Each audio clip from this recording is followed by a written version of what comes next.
Hello guys! Welcome back to our channel. So for today's video, ang isi-share ko po sa inyo is how to fix yellow dollars or yung mga videos natin na may limited ads and how to request for human review para magiging green dollar siya ulit.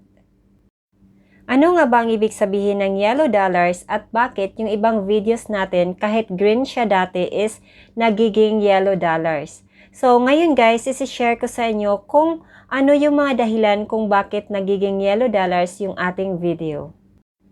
Kung may yellow dollar ang video mo, it means that your content can run limited or no ads from all advertisers. So, pwede mong i-edit yung video na yon and then mag-request ka for human review. So guys, ang YouTube kasi meron siyang automated system. Minsan, yung system na yon think that your content is not suitable for all brands. That's why meron tayong option na pwede tayo mag-request for a review. So, minsan kasi yung system nila is nagkakamali. So, wag nyo muna i-delete yung video nyo. Mag-request muna kayo for review para magiging green siya ulit. So guys, unang-una kung bakit nagkakaroon ng yellow dollar yung video natin is dahil sa content. So, merong guidelines na sinusunod ang YouTube. Dapat yung mga content natin is advertiser-friendly.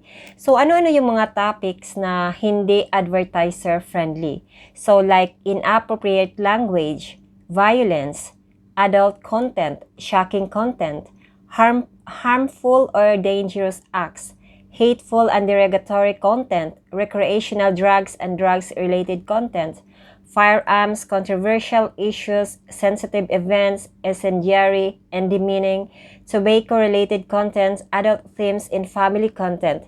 So, yun yung mga topics guys na hindi siya advertisers-friendly. Kaya pag ganun po yung content nyo, automatic po ang inilalagay ng YouTube is yellow icon. So, yung yellow dollar. So, limited ads lang siya or minsan wala talaga siyang ads. But take note guys na hindi lang against the content of the video kung bakit nagkakaroon tayo ng yellow dollars. Minsan din dahil sa title, sa description, sa thumbnail at sa mga tags na ginagamit natin. So, importante yung mga bagay na yun guys at dapat i-check nyo yun sa inyong mga video. Dapat yung inyong title, yung inyong description, yung inyong mga thumbnail at saka yung tags related doon sa content nyo. Hindi yung mga clickbait. So, wag yung ganun guys na ang ganda-ganda ng thumbnail pero yung content naman pala is iba. So, parang dinadaya mo yung inyong viewers. Kaya minsan nilalagay yan ng YouTube ng yellow dollars.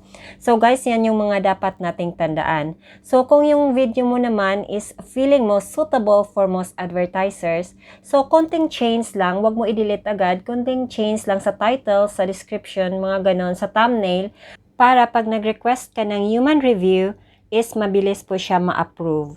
So, ngayon guys, is ituturo ko na sa inyo kung paano mag-request ng human review para yung ating mga yellow dollars is magiging green dollar ulit.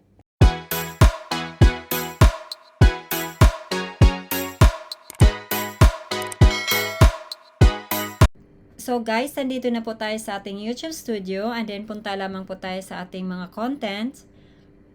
And then, hanapin natin yung videos natin na may yellow dollar. So, yung sa akin guys, itong Bodil Fight ala Arabic style is meron siyang yellow dollar or limited or no ads. So, ang gagawin natin ngayon is mag-request tayo for human review para magiging green siya. So, kanina na-explain ko na sa inyo kung bakit nagkakaroon tayo ng yellow dollar. So, first, i-change ko muna yung title. Kasi baka dahil sa title is nagkaroon siya ng yellow dollars. Kasi pwede kasing ganun guys na yung title natin is not suitable para sa video natin. So guys, kanina ang title ko is Bodil Fight ala Arabic style. So ngayon, gawin ko siyang Arabic Bodil Fight swak for birthday celebration. Kasi birthday ko, yung birthday ko to actually. So baka yung title lang minsan not suitable para sa videos ko. So, ngayon is gawin natin ang ganyang title. I-edit muna natin siya. Save. And then, punta tayo guys sa ating dito guys. So, hanapan natin yung ating yellow dollar. So, ito.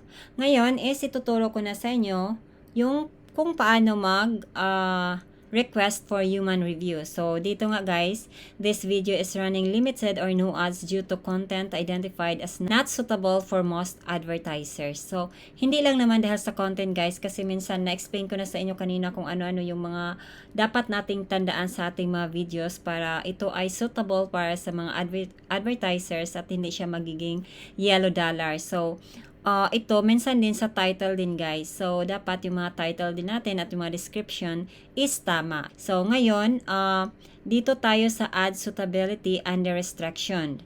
So, dito sa ad suitability under restriction is meron ditong request review. So, ito lamang po ang i-click natin para makapag-request ng human review. I-review po nila yung video natin and then pag okay po, ma-approve, magiging green dollar na po siya. So, click po natin request for human review. Iyan. So, dito po, request human review. If you're certain that your video, thumbnail, and metadata met your YouTube advertisers-friendly guidelines, you can request a human review. We prioritize reviews based on a number of signals. So, ayan, click nyo lang po yung I have double-checked that my video satisfies YouTube advertisers-friendly guidelines. So, i-click lamang po yan. And then, request review. Click nyo lang po, request review. And then, wait. So, ngayon guys, ang nakalagay dyan is ad suitability under review. So, ibig sabihin, hintayin po muna natin kung ma-approve yung ating request. So, this video is being reviewed to determine whether it's suitable for most advertisers.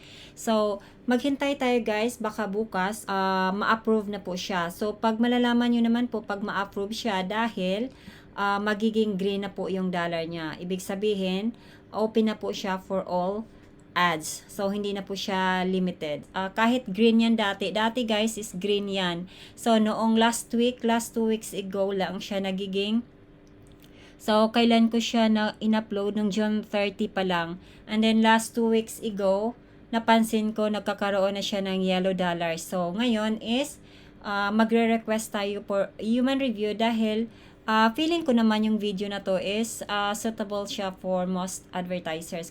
So guys, kahapon is nag-request ako ng human review para sa isang video ko na may yellow dollar. So ngayon, i-check natin kung ito ba ay na-approve. So today guys, naka-receive ako ng email from YouTube that your video is suitable for all advertisers. Arabic Boodle Fight Swak for birthday celebration. Great news! After manually reviewing your video, we've determined that it is suitable for all advertisers. So, yun yung email na na-receive ko from YouTube. So, punta tayo sa my content. So, yung video ko na ni-request ko for human review is itong Arabic Boodle Fight Swak for birthday celebration. So, ang original title nito is Boodle Fight Arabic style.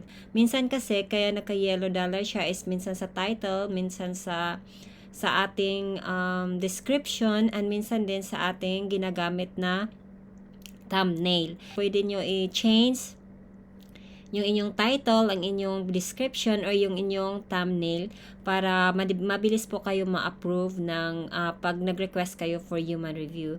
So, yung sa akin is kahapon lang ng hapon ako nag-request, and ngayon guys is ito na siya ngayon. So, nag-green dollar na siya. So, this video is being monetized. So, nung una ito ay yellow dollar, limited for the ads, or wala talaga siyang ads. So, ngayon, nag-request ako for human review is nagiging green dollar na siya. So, ibig sabihin, monetize na po ulit yung aking video.